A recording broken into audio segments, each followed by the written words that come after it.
공예배는 언약 갱신 예식이다 라고 했습니다.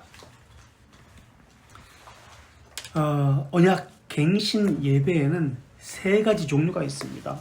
그래서 첫 번째는 페더럴 비전주의라는 것이 있습니다. 이것에 대해서는 좀 이따가 다시 자세히는 설명할게요. 페더럴 비전주의, 그들이 하는 언약 갱신이 있습니다. 페더럴 비전주의. 그러니까 페더럴이라는 말은 언약이라는 말인데 라틴어 페두스에서 나온 단어입니다. 페두스. 그래서 스위스 연방 정부, 미국의 그 주별로, 스위스는 칸톤이라고 하죠. 이런 연방끼리의 그 법이 있고 또 전체에 미국 법이 있습니다. 이런 것과 같은 연방 정부 형태를 위한 서로가 언약 가운데 맺은 것을 이야기하는 것이 페더럴 비전주의입니다. 그래서 이들은 예배를 제사로 보는 관점을 가지고 있습니다. 그러니까 제사에 보면 여러 가지 제사가 있잖아요. 속건제, 죄 고백. 그러니까 죄를 고백하는 것이 속건제라는 개념으로 이해하는 거예요. 또 번제, 번제는 말씀 선포, 설교라는 개념으로 이해하고요. 화목제는 어떤 개념의 제사죠? 이웃과의 화목을 위한 것이죠. 그래서 교제와 성찬에 관한 예식이다 라고 생각하는 거예요. 그래서 매 예배를 하나님과의 언약이 갱신되는 것으로 보는 예배입니다. 그래서 새 언약이라는 관점을 우리가 배웠는데, 아르미니스 주제도 새 언약이라는 말을 하잖아요. 근데 새 언약이라는 말이 단어는 같이 사용하지만은 설명은 서로가 다릅니다. 우리와 아르미니스 주제도 마찬가지예요. 여기도 새 언약적 그 갱신이라는 개념이 좀 달라요. 그래서 좀 이따 다시 이건 설명할게요. 또 두 번째 예배는, 언약 갱신은 웨슬리의 언약 갱신 예배가 있습니다. 그러니까 순종에 대해서 다시 다짐을 하고 새롭게 결단하는 것을 이야기합니다. 이것이 웨슬리의 언약 갱신 예배 개념입니다. 개혁신학의 입장은 하나님의 말씀을 강조하죠. 하나님의 말씀이 중심이 되죠. 그래서 우리가 찌빙글리스도 배웠죠. 말씀 중심의 성찬을 하기 위해서 상징적으로 그 성찬에 있어서 상징서를 주장하죠. 그래서 말씀 중심의 그 입장이 우리 개혁신학의 입장입니다. 그래서 하나님의 말씀이 강조되고 반복됩니다. 언약에는 상징이 있죠. 그죠? 가시적인 외적인 표징이 있습니다. 이것을 통해서 말씀하고자 하는 표징된 것이 있습니다. 그래서 이 가시적인 외적 상징을 통해서 내적인 것을 바라보게 하는 것. 그래서 말씀을 해석을 통해서 이것을 바라보게 합니다. 이것이 개혁신학의 우리 언약에 대한 입장입니다. 자, 열왕기하 23장 3절 23장 3절 찾아볼게요. 열왕기하 23장 3절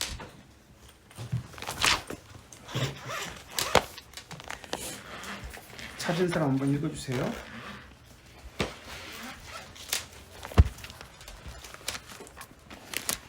(23장 3절) 저는 역대하 34장 31절을 읽겠습니다. 먼저 열왕기하 23장 3절 한번 읽어주세요. 같은 본문이에요. 역대하 34장 31절은 왕이 단 위에 서서 여호와 앞에서 언약을 세우되 마음을 다하고 뜻을 다하여 여호와께 순종하고 그의 계명과 법도와 율례를 지켜 이 책에 기록된 이 언약의 말씀을 이루게 하리라 하매 백성이 다 그 언약을 따르기로 하니라. 예, 백성이 그 언약을 따르기로 합니다. 이번에는 역대하 34장 31절을 제가 읽을게요. 같은 본문이에요. 왕이 자기 처소에 서서 여호와 앞에서 언약을 세우되 마음을 다하고 목숨을 다하고 여호와를 순종하고 그의 계명과 법도와 율례를 지켜 이 책에 기록된 언약의 말씀을 이루리라 하고 32절에 예루살렘과 베냐민에 있는 모든 자들이 다 여기에 참여하게 하며 예루살렘 주민이 하나님과 그의 조상들의 하나님의 언약을 따르니라 라고 나옵니다. 그래서 이스라엘 백성과 언약을 지금 다시 따르겠다라고 이야기합니다. 그래서 언약 갱신 예식을 지금 이야기하고 있습니다. 그래서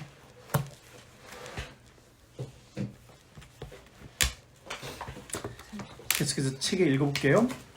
출애굽의 역사는 정치적 해방을 보여준다기보다는 언약 백성의 예배를 잘 보여줍니다.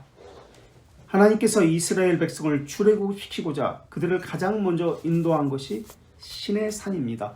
이번 주 이제 요거 신의 산과 신의 산 언약과 또 예루살렘 성전이 어디 산에 세워지는지 아세요?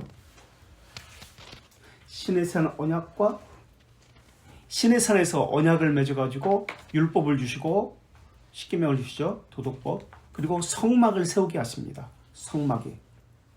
이 신의 산 언약이 그대로 예루살렘 성전과 연결되어지는데 예루살렘 성전이 어디 산에서 세워질까요? 그래서 보통 보통 이렇게 표현하는데 시편도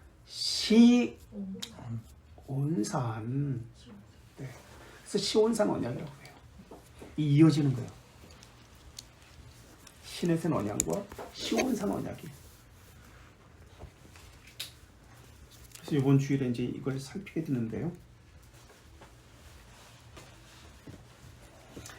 신명기에서 이 신의 산에서의 모임을 하나님께서 모이라라고 하신 명령에서부터 출발합니다. 그래서 우리가 신명기 5장 1절 찾아보았죠. 한번 찾아볼까요? 신명기 5장 1절 5장 1절 한번 또 읽어주세요. 이게 예배라는 개념이에요. 모세가 온 이스라엘을 불러 그들에게 이르되 이스라엘아 오늘 내가 너희의 귀에 말하는 규례와 법도를 듣고 그것을 배우며 지켜내라. 예, 거기서 말씀하신 것이 아까 우리가 찾았던 열왕기하 23장 3절 또는 역대하 34장 31절 연결되는 거예요. 계속 성전과 연결되는 거예요. 신의 산의 그 언약이 성막의 언약이 성전 언약과 연결되는 거예요. 그리고 하나님 앞에 모이라라고 했을 때 이게 지금 교회라는 개념이고 예배라는 개념이거든요. 어른들만 모였을까요? 청년부만 따로 모였을까요? 남자만 모였을까요? 아니면 여전도에만 따로 모였을까요? 아니에요. 남녀노소 어린아이까지 함께 하나님의 말씀을 듣습니다. 모두가 함께 언약을 지키겠습니다라고 언약에 대한 순종을 약속합니다. 모두에게라는 개념이 나옵니다. 우리라는 개념. 그래서 그리고요. 다시 이번에는 신명기 31장 12절에 다시 설명하는데 31장 12절에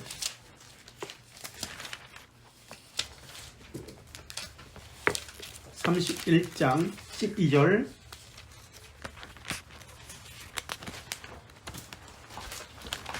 12절 31장 12절 곧 백성의 남녀와 어린이와 내 성읍 안에 거류하는 타국인을 모으고 그들에게 듣고 배우고 내 하나님 여호와를 경외하며 이 율법의 모든 말씀을 지켜 행하게 하고. 보십시오. 여기에 자세히 설명하죠. 어린 아이까지입니다. 그리고 여기에 외국인까지입니다. 모두가 함께 예배의 자리에 참여해야 합니다. 이게 교회입니다. 자기들만의 특성이 있다고 이야기하는 우리는 청년들이 많이 모여. 우리는 주일학교가 뭐 잘 활성화됐어 이렇게 자랑을 하잖아요. 그건 옳은 모습이 아니겠죠. 근데 성경에 보면 모두가 다 모여야 합니다. 함께 예배합니다. 13절도 한번 읽어주세요. 그리고 12절 읽었고 13절에 이방인도 읽었나요? 읽었어요? 13절에? 아니 네, 13절도 한번. 또 너희가 요단을 건너가서 차지할 땅에 거주할 동안에 이 말씀을 알지 못하는 그들의 자녀에게 듣고 내 하나님 여호와 경외하기를 배우게 할지니라. 자녀에게도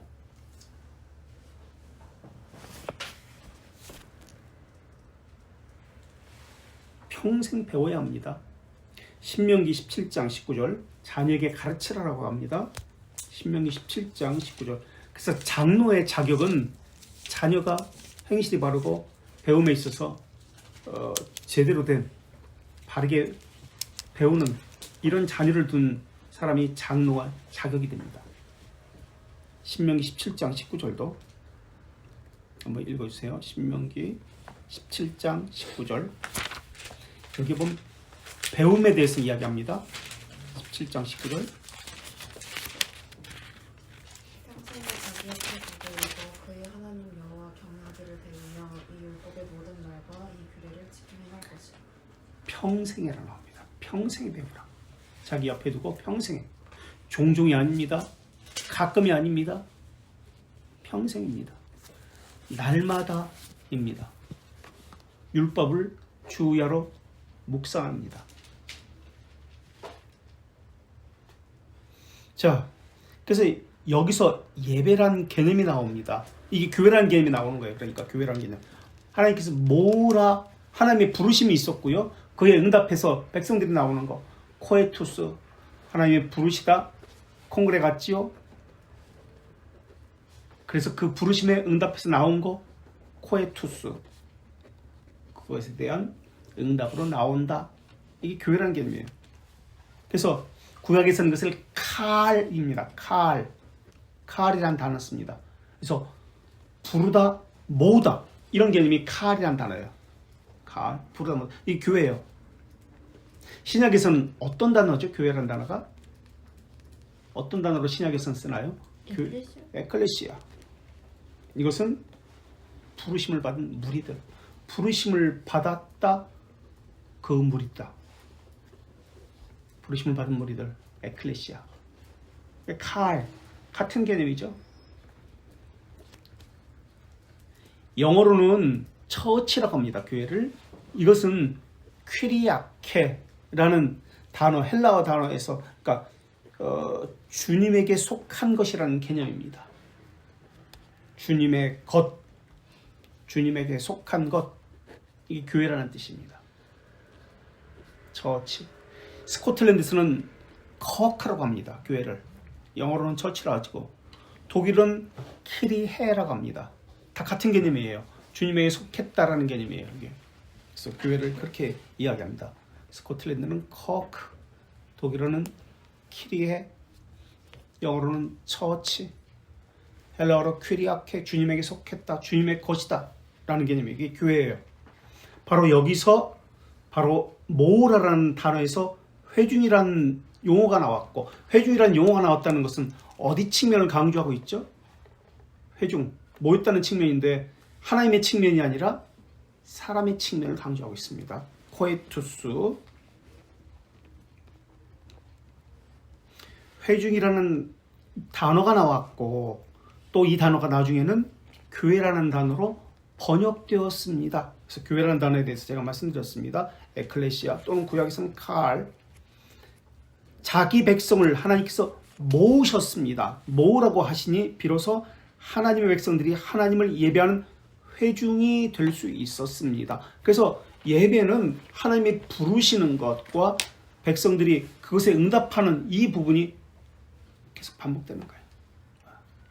그래서 그 언약의 관계가 계속 이어지는 겁니다. 그것이 예배의 순서 가운데 다 숨겨져 있는 거예요.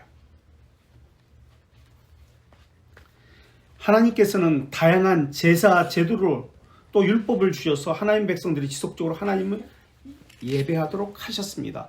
이때 이 제사라든지 이 번제, 속죄제, 속건제 이러한 제사, 규례나 의식들은 가시적인 겁니다. 외적 상징입니다. 여기서 붙들어야 되는 것은 외적 상징이 아니라 그 행위가 아니라 그 안에서 말하고자 하는 내적인 표징된 것 또는 진의 또는 실체 또는 성경에서는 인이라고 합니다. 이것을 붙들어야 돼요. 가시적인 것만 붙들면 안 돼요. 근데 가시적인 것이 표징된 것이다, 인이다, 진짜 의도다 라고 하는 그러한 사람들이 어디 사람들? 어디파? 어디요? 그냥 참여하면 효력이 있다. 네? 로마 카톨릭. 네, 로마 카톨릭. 근데 우리는 그게 아니에요. 그 안에 진의 표징된 것이 있다. 언약이 있다. 이것을 발견해야 돼요. 이것을 붙들어야 돼요. 우리는 가시적인 것에 무슨 효과가 있는 거 아니에요. 그것 말하고자 하는 뜻이 있습니다. 그것이 말하고자 하는, 제사가 말하고자 하는 뜻, 율법의 그 제도, 의식들이 말하고자 하는 뜻들이 있습니다. 절기들이 말하고자 하는 그 뜻들이 있습니다. 그 뜻을 붙들어야 돼요. 근데 그 뜻은 붙들지 않고 가시적인 것만 가지고 외적 상징만 붙들잖아요. 그게 미사라는 거예요. 그럼 미사를 행한 거예요. 근데 자기가 예배했다라고 생각해요. 참되게 예배했다. 영과 진리라고 그러는데 진리는 아무것도 없어. 영이 뭔지도 모르고 물론. 영과 진리로 예배하라는데, 이성적으로 합리적으로 예배하라는데 그런 개념이 없어요. 자, 계속해서 이 언약신학은 우리 장로교회의 중요한 틀거리입니다. 신앙의 뼈대입니다. 그래서 웨스트민스터 신앙고백서 7장에 나옵니다. 웨스트민스터 신앙고백서 7장. 여기서는 그걸 안 찾아볼게요.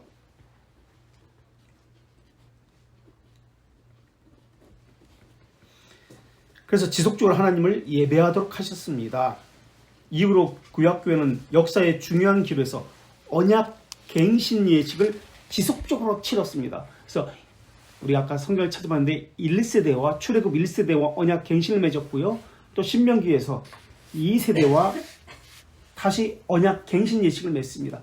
매번 이것이 반복됩니다. 새로운 세대와. 우리 창세기 17장 7절도 한번 볼까요?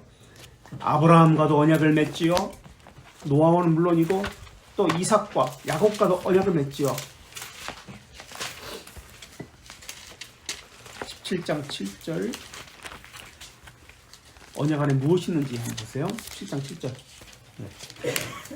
내가 내 언약을 나와 너 및 내 대대 후손 사이에 세워서 영원한 언약을 삼고 너와 내 후손의 하나님이 되리라. 언약이 말하고자 하는 것은 무엇이에요? 여기서 아브라함 것만 맺은 거 아니에요? 이삭 것만 맺은 거 아니에요? 아직 태어나지도 않은 너의 후손과도 맺겠다라고 합니다. 그죠? 너의 후손과도 맺겠다. 그러니까 너의 자녀들에게 이것을 가르치라는 의미이기도 하고 하나님께서 또 가르치시겠다. 하나님 됨을 보이시겠다는 뜻이기도 합니다. 언약의 내용이 뭐예요? 그래서 언약의 내용은 항상 같습니다. 뭐예요 여기서? 언약의 내용이 여기서 성경 구절에서 뭐라고요? 나는 너의 하나님이 되고 또 뭐라고요? 너희는 나의 백성이 되리라. 이게 언약의 내용입니다. 항상 같아요. 이거는 다윗에게도 마찬가지고 누구에게도 마찬가지고 선지서에서도 마찬가지고 언약의 내용은 동일합니다. 나는 너희의 하나님이 되고 너희는 나의 백성이 되리라 라는 겁니다. 이게 언약의 내용이에요.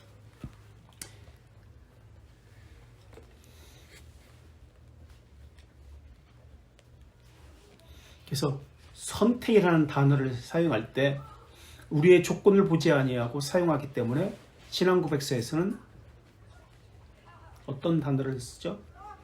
elect라는 단어를 씁니다. select가 아니라 choose가 아니라 select가 아니라 그러니까 이거는 이 단어들은 elect는 아무 조건이 없어요. 그러나 비교해서 더 좋은 것을 이제 아이스크림, 셀렉트 아이스크림을 선택하는 거. 여기 셀렉트라는 개념이에요. 서로가 서로의 더 나은 것을 보고서 뽑는 거. 그러나 일렉은 그런 거 아니에요. 아무 조건이 없어요. 하나님 층에서 그냥 뽑는 거예요. 선택하는 거예요. 선택은 그래서 일렉입니다. 일렉트. 그래서 신앙고백서에서는 다 일렉이라는 이 단어를 씁니다. 일렉트.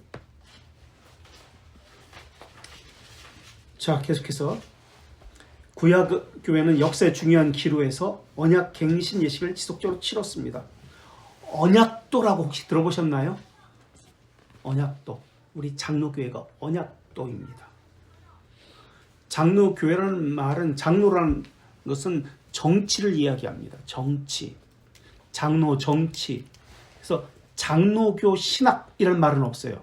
장로교 정치이기 때문에 장로 정치를 한다는 뜻으로 장로교라고 얘기해요.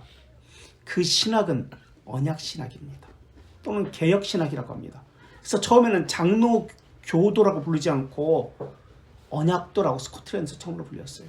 그 이야기도 좀 이따가 역사적인 이야기를 좀 이따 할게요. 왜 언약도가 될 수밖에 없었는지. 국가 언약을 맺습니다. 그 이야기도 좀 이따 할게요. 국가 언약을 맺는데 무엇에 관한 국가 언약인지, 장로 정치와 관련돼 가지고 국가 언약을 맺는데, 계속해서 읽을게요. 매주일 공예배가 이렇게 언약을 갱신하는 예식입니다. 페더럴 비전주의자들은 이 말을 씁니다.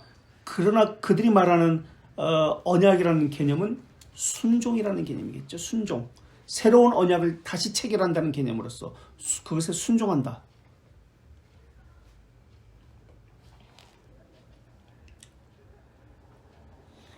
공예배는 개인적인 활동이 아닙니다.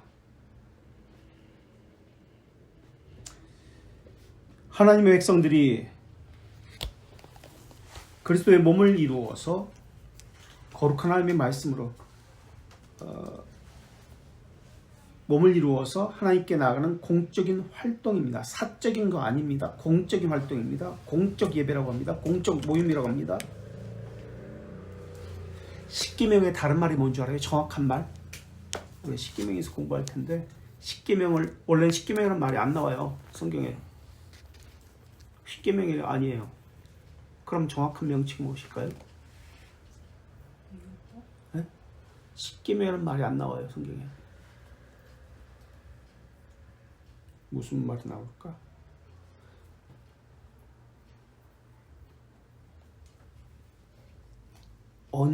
언약의 10가지 말씀. 10가지 언약의 말씀이에요. 언약의 말씀이에요. 언약의 말씀. 10가지 언약의 말씀. 이게 십계명이라는 뜻입니다. 언약의 의미를 담고 있는 10가지 말씀이라는 개념이에요.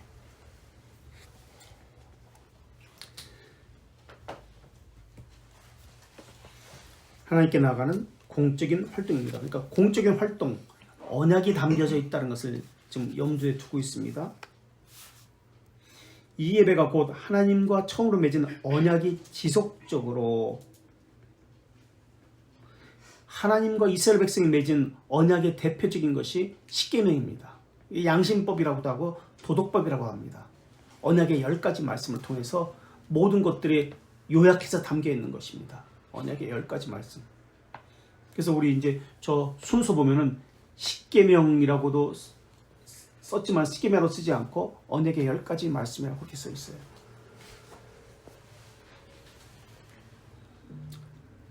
자, 이 자리가 곧 하나님과 처음 맺은 언약이 지속적으로 갱신되는 자리입니다. 새로운 언약이 만들어진다는 뜻이 아니에요. 예전에 맺은 그 언약이 다시 점검받고 우리의 순종을 통해서 다시 재확인되는 그 자리라는 뜻입니다. 갱신되는 은혜로운 자리요, 지켜지고 있는지 살피는 자리요, 말씀으로 살핀다는 개념입니다. 그래서 성찬에서 자기를 살피지 않고 먹고 마시는 자는 죄를 먹고 마신다라고 나오는 거예요. 말씀으로 살피는 자리예요. 그래서 말씀으로 자신을 살피기 때문에 찔림을 받게 되어 있습니다. 성령께서 하시는 사역이기 때문에. 그래서 찔림을 받고 변화가 있게 되는 것, 의지의 변화가 있게 되는 것, 의지의 순종이 있게 되는 것, 성령님의 사역이죠. 그래서 교회가 회중으로 계속해서 남아있을 수 있는 근거가 됩니다. 교회는 인간이 계획하는 곳이 아닙니다. 인간이 조직하는 곳이 아닙니다. 하나님께서 계획하시는 곳입니다. 히브리서 8장 5절 한번 찾아볼까요? 교회. 하나님께서 하시는데 자신을 나타낼 때 언약을 통해서 나타납니다. 히브리서 8장 5절. 그들이 섬기는 것은 하늘에 있는 것의 모형과 그림자라. 모세가 장막을 지으려 할 때에 지시하심을 얻음과 같으니 이르시되 삼가 모든 것을 산에서 내게 보이던 본을 따라 지으라 하셨느니라. 교회도 하늘에 있는 것의 모형입니다. 성막도 그렇고 성전도 그렇고 지금 이 땅에 있는 교회도 하늘에 있는 것의 모형입니다. 완성품이 아니에요. 그래서 불완전합니다. 그런데 교회도 성막도 성전도 하나님의 말씀을 따라 지시를 따라서 세워져 가야 합니다. 하나님의 지시, 하나님의 말씀을 따라서 세워져 가야 하는 곳, 이것이 교회입니다. 이번엔 마태복음 16장 18절, 예수님이 세우신 곳이 교회인데요. 마태복음 16장 18절, 우리가 잘 알고 있는 베드로의 고백과 관련되어 있죠. 16장 18절 마태복음.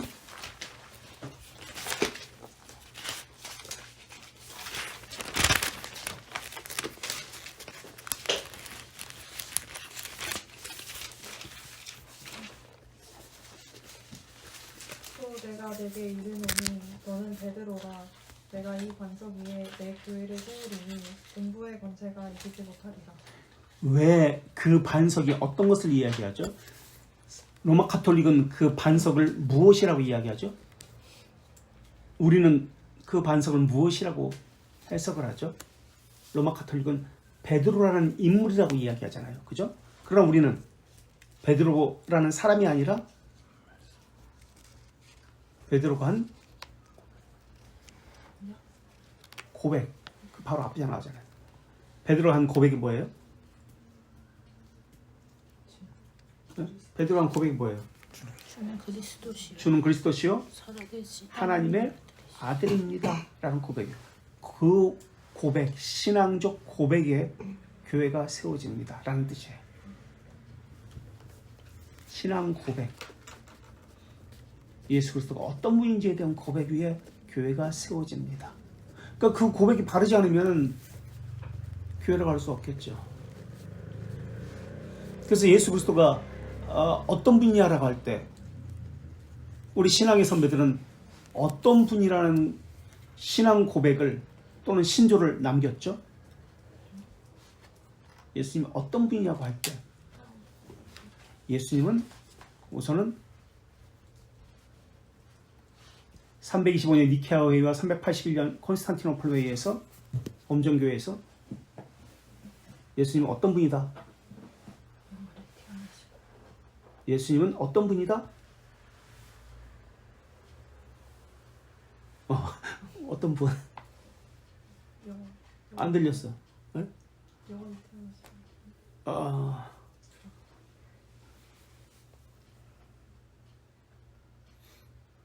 그 위격에 대한 고백이고 3 뭐라고? 크게 좀 얘기해요. 예수님이 하나님이라는 걸 고백해요. 그래서 그것을 우리 삼일체 고백하잖아. 삼일체 뭐라고 고백해요? 일체를 지금 이야기하고 있는 거거든. 일체. 하나님과 동일한 본질이다. 동등한 권세, 동등한 영광, 동등한 능력을 가지고 있다. 일체를 지금 이야기하고 있어. 일체라는 설명이에요. 그래서 이것을 동일 본질, 그렇지. 그 단어가 나와야 돼요. 그것이 결정됐어요. 결정된 게 아니라 지금 확인된 거죠. 동일 본질. 그래서 예수님이 하나님과 동일 본질이시다. 그리고 그분은 또 3차 325년 니케아고 381년 에베소고 381년 아니 콘스탄티노플 431년 맞죠? 헷갈려. 431년하고 에베소 회의와 4차 칼케돈 언제? 451년 헷갈렸어. 450년 칼케돈 회의에서 예수님이 어떤 분이시다라고 또 고백을 합니다. 아까는 하나님이시다. 동일본질이시다. 동등한 능력과 영광과 존귀를 가지셨다. 우리의 예배와 존귀와 영광을 예수님이 받으신다라는 것을 결정했어요. 하나님으로서. 3차와 4차 범정도에서는 결정한 것이 예수님이 어떤 분이시다? 이때는 4차에서 특별히 이것을 칼케돈 신조로 나타나는데 예수님이 어떤 분이시다? 와, 참이네. 마주 보니까 아직 해주셔가지고 그러면 수경이한테 물어볼까요? 인성에 대한 네? 인성에 대한 뜻. 인성만? 그러니까 신성과 인성. 그래서 그것을 뭐라고 정의? 두 본성이지. 두 본성에 대해서 그 두 본성을 또 뭐라고 얘기해요? 두 본성을 다른 말로 신성과 인성을 가지셨어요. 그것이 정해집니다. 두 본성에 대해서 참된 하나님이면서 참된 인간이십니다. 라는 것을 정해졌어요. 교리적으로 확정됐죠. 이것을 다른 말로 신인? 신인. 그 신인 같은 말이야. 신성과 인성을 가지셨다. 신인이시다. 중보자. 이제부터 이제 대답하지 마시고 얘기한 태양 시킬게요. 중보자는 개념이에요. 중보자는 개념을 보면 예수님께서 신성과 인성을 지니셨구나. 참 하나님에서 참 인간이시구나 라는 것을 담고 있다는 것을 기억해야 돼요. 중보자라는 개념.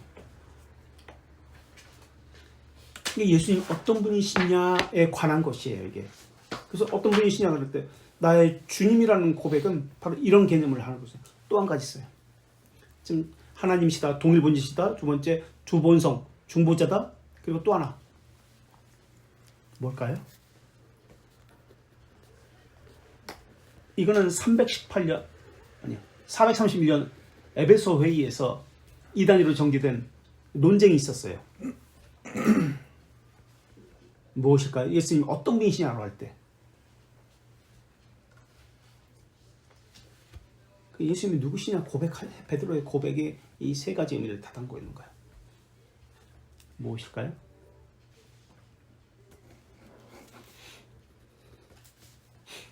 하나님의 아들? 하나님의 정윤이? 정윤이가 오늘 그냥 컨디션이 좋네. 아까부터 내가 얼굴이 좀 이상하다 했어. 처음 들어올 때부터 이뻐 보이고 그러네. 그 앞에 뭐 하나 또 좀 붙여봐요. 구원자인데 다른 구원자도 있고 다른 구원자가 있어요? 유일한 구원자. 그렇지. 아유, 바로 그거예요. 펠라기우스는 어거스틴과 논쟁에서 20년 동안 논쟁을 하는데요. 이 단위로 정제됩니다.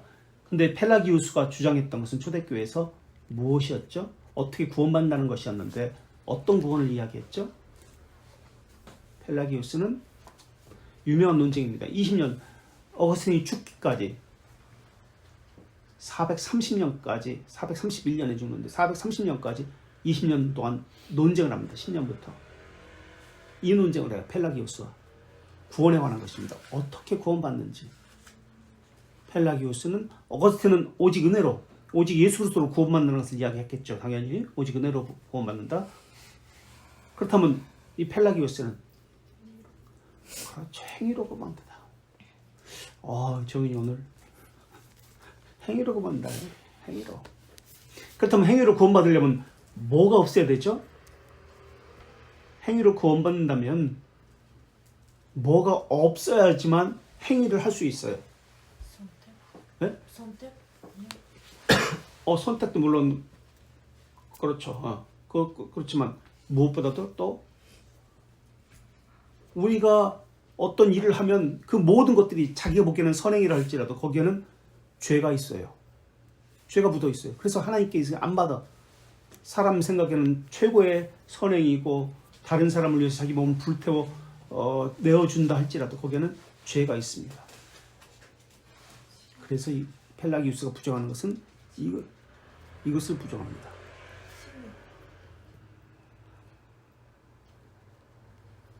투자. 무슨 죄? 무슨 죄? 원죄.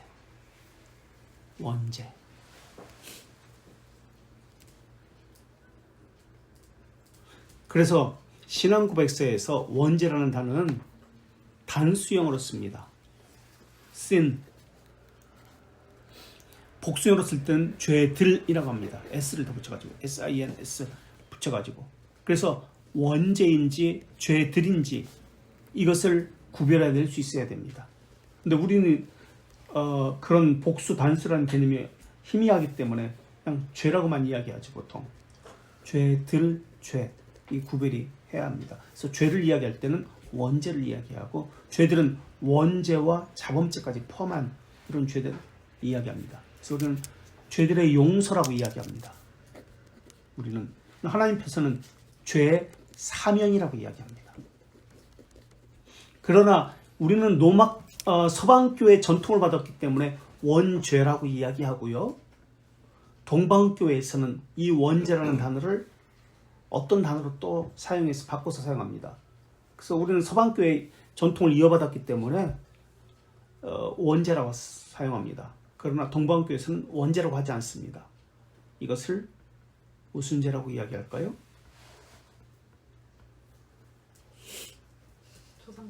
조상들의 죄라고 합니다.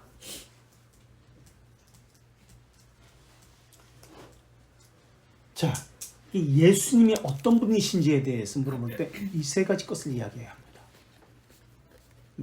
딴 소리 하면 안 돼. 이제 예수님이 어떤 분이시냐를 할 때 이 세 가지 것을 이야기합니다. 그러나 우리는 누구시냐라고 물을 수가 없습니다.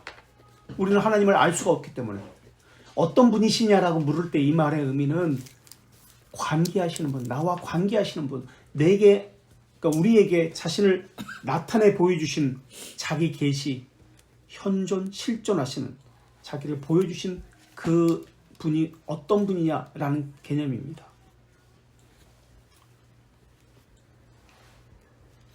또 교회를 이제 예수님이 어떤 분이시냐, 예수님이 세우신 곳이라고 했는데 그 고백 위에 세웠다고 했는데 이번에는 교회를 고린도전서 3장 16절 뭐라고 하는지 볼까요? 3장 16절 하나님이 부르셨습니다.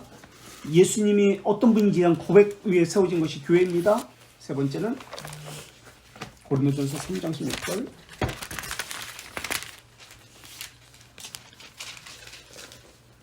여기는 무슨 전? 너희는 너희가 하나님의 성전인 것과 예. 하나님의 성령이 너희 안에 계시는 것을 알고 하나님의 성전, 성령께서 계신다라고 이야기합니다. 성령이 계시는 곳이 교회입니다. 디모데전서 3장 15절에서는 하나님의 집이라고 표현합니다. 하나님의 집이요 진리의 기둥과 터라. 디모데전서 3장 15절에 진리의 기둥과 터라 또는 하나님의 집이라고 나옵니다.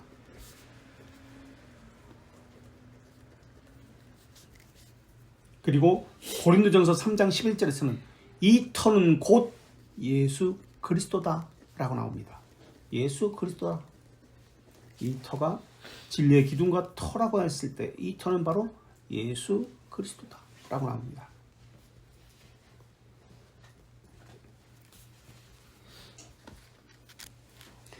그래서 예수 그리스도에 대한 바른 고백이 바르게 세워져 있어야 됩니다. 그게 교회이기 때문에.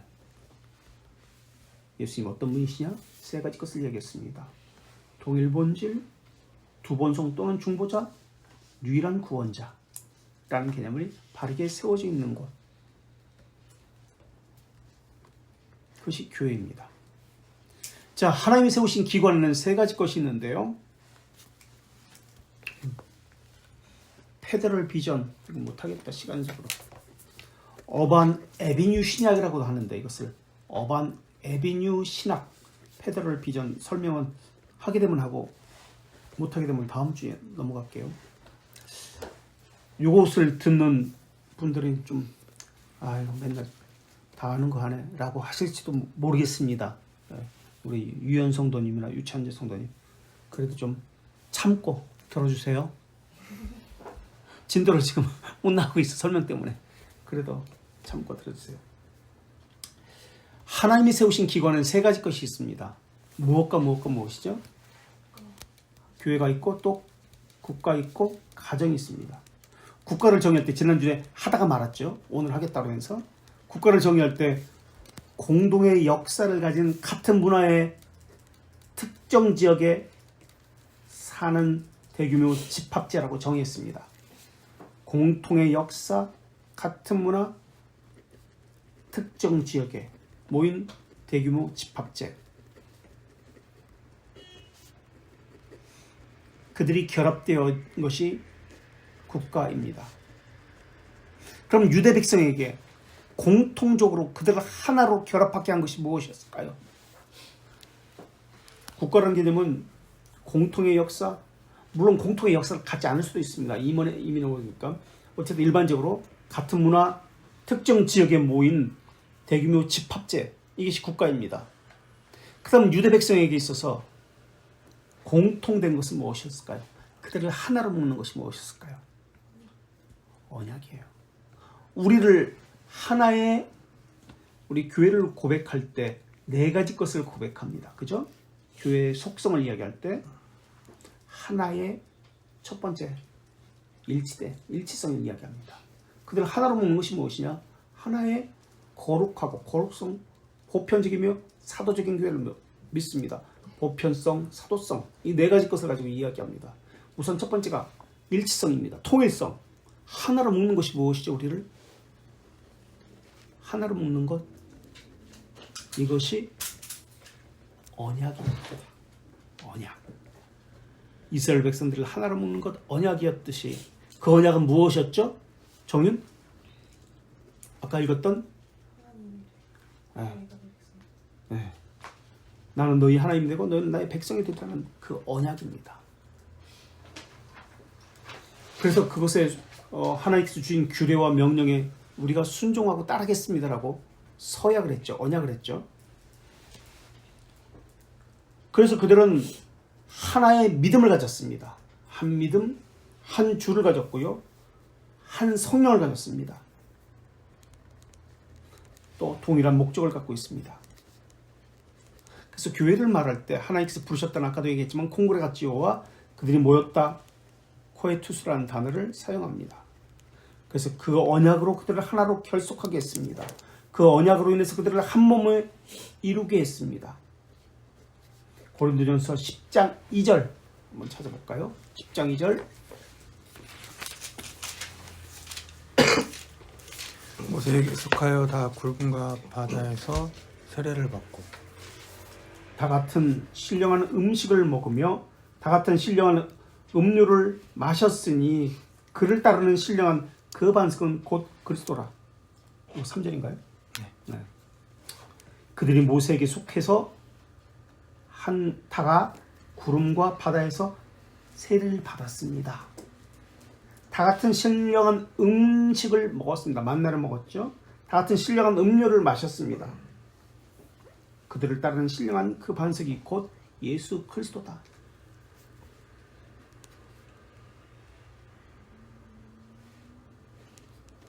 나는 무엇을 가지고 소속됐다고 말을 할 것인가? 나는 이 교회에 무엇을 가지고 하나 되었다라고 말할 것인가? 국가에는 그 국가 소속이 아닌 사람도 살고 있습니다. 영주권자도 있지요. 그 지역에 삽니다. 같이 그 지역에 함께 삽니다. 영주권자도 있지요. 또 외국인도 있습니다. 다른 나라 소속입니다. 소속이 이 땅이 아니에요. 여러 나라에서 온 사람들도 같은 지역에 삽니다.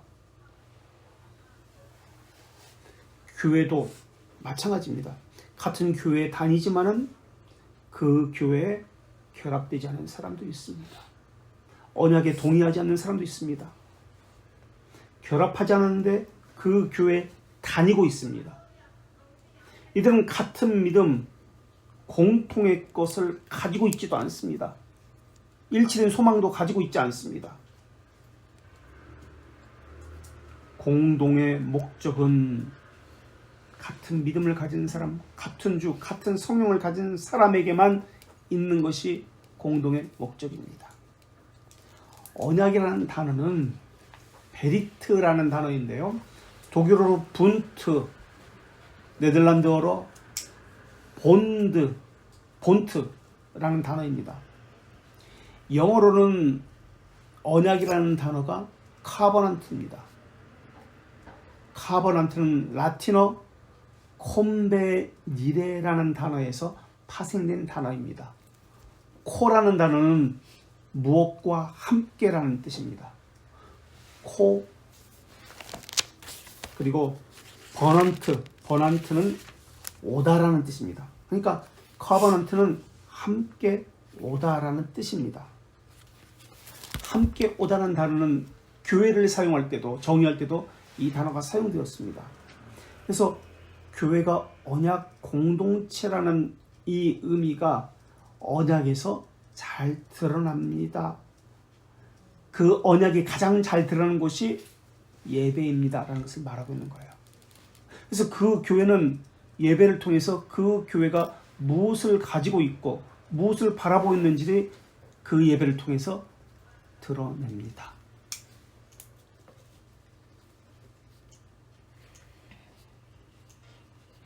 그래서 covenant, CO. 근데 만약에 접두사가 CO가 아니라 CON이라면 이것은 완전히라는 뜻입니다. completely가 됩니다. 완전히 오다. 완전히 오다. 함께 오다가 아니라 완전히 오다라는 뜻입니다. 그래서 이 completely, 완전히 CON 접두사가 되면 완전히 오다라는 개념은 세속을 끊어버리는 수도사를 이야기할 때 세속과 끊어버리는 수도사에게 적용되는 단어입니다. 그래서 언약이라는 말은, 언약 공동체라는 말은 하나님의 은혜에 자발적인 순종으로 맺어진 공동체다라는 뜻입니다. 서로가 결합되어 있습니다. 서로가 서로에게 결합되어 있습니다. 그래서 서로가 서로에게, 성도의 교제는 쌍무적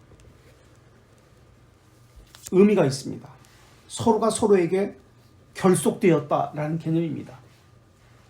그래서 어떤 한 사람이 잘못하면 온 회중이 하나님의 진노를 함께 받습니다.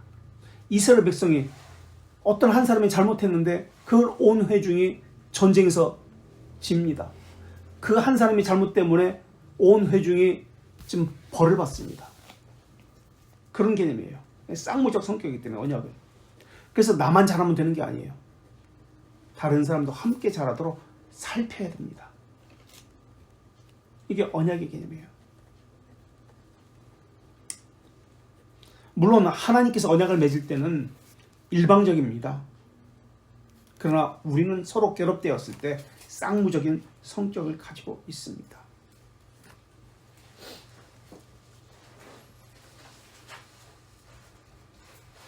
그런데 사람을 꼭두각시로 보는 것이 에피쿠로스 학파입니다. 그의 반대로 하나님께서 주시면 내가 알아서 하겠다라는 것이 아르미우스주의입니다. 인간 자율. 언약을 해석할 때도 그렇게 해석할 수 있습니다. 목사가 뭔데 이래라 저래라 내가 알아서 할 거야. 이 사람의 신앙은 자기 의지에 중점을 두는 아르미우스주의적 신앙이다. 또 반대로 목사가 시키면 뭐 하나님의 말씀 이거 전 상관없어. 무조건 꼭두각시처럼 에피쿠로스 철학을 가졌다.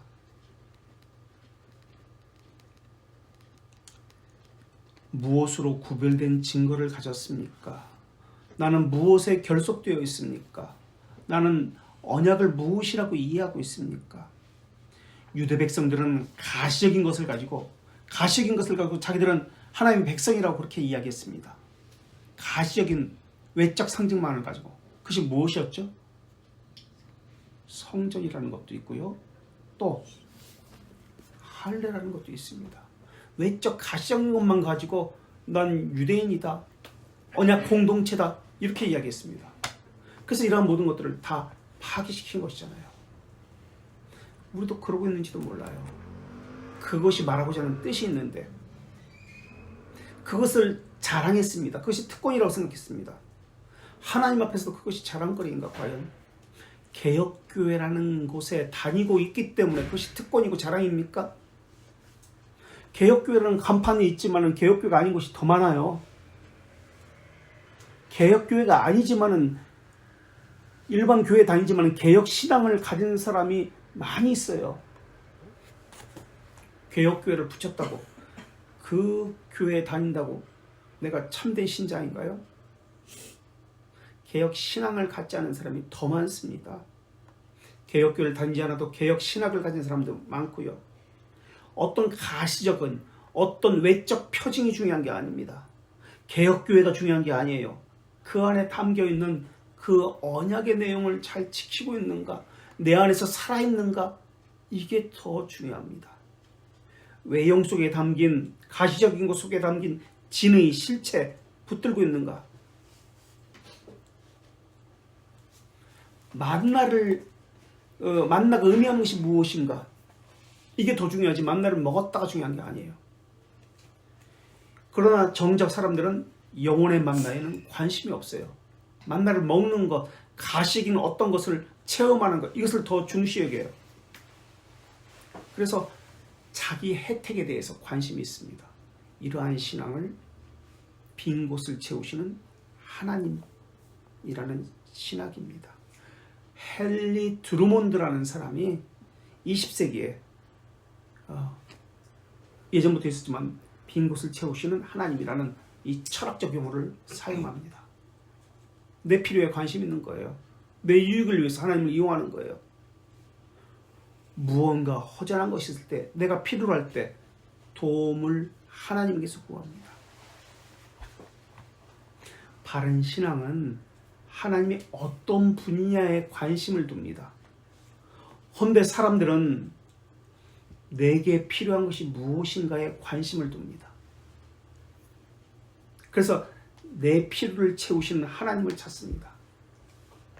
그건 신앙이 아닙니다. 이게 철학입니다. 빈 곳을 채우시는 하나님. 그래서 이 사람의 찬송이 우리나라 찬송가에도 나와요. 헨리 드루몬드의 찬송. 그래서 우리는 그거 안 불러요. 빈 곳을 채우시는 하나님. 이 사람은 나중에 카톨릭 사제로 이제 개종을 합니다. 자기 필요를 위해서 하나님을 찾습니다.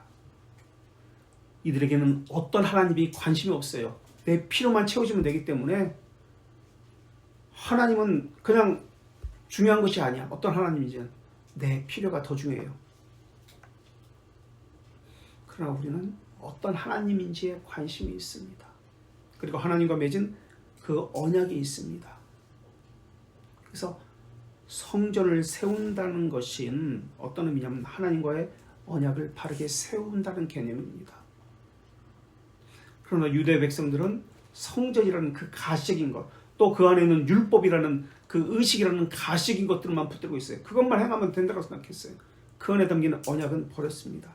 그래서 하나님이 어떤 분인지에 대한 고백이 명사형으로, 형용사로, 부사로 말할 수 있어야 됩니다.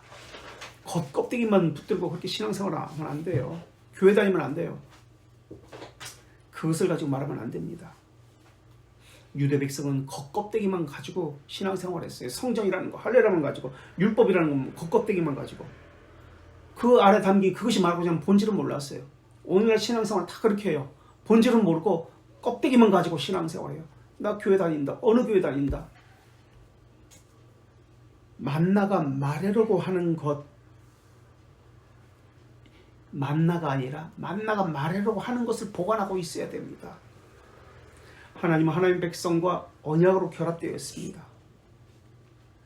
그래서 하나님과 언약으로 결합되어 있기 때문에 같은 지체들, 동일한 언약으로 결합되어 있는 겁니다. 그래서 하나님에게 결속되어서 서로가 서로에게 지체가 되는 겁니다. 중생의 목적은 무엇이죠? 이것을 향해서 지체들이 함께 나가야 됩니다. 중생의 목적은 정연? 네? 모르겠어? 미나 중생의 몫이 뭐예요? 뭘 회복하는 건데? 하나님의 형상의 회복. 좀 컨디션이 너무 좋은데. 하나님의 형상의 회복. 하나님에 대한 형상, 하나님의 형상은 세 가지 것으로 구성되어 있죠. 정확히는 두 가지 것인데 골로새 3장 10절과 에베소 4장 24절에서 뭐라고 얘기하죠? 하나님에 대한 거룩도 있고, 거룩과 또 또 한 가지. 골로새 3장 10절에서 잘못된 지식, 거짓 지식, 하나님에 대한 참된 지식, 바른 지식 안에서의 거룩과 의예요. 그래서 이것을 통해서 자기를 구별하여 세상에 물들지 않는 것을 경건이라고 합니다.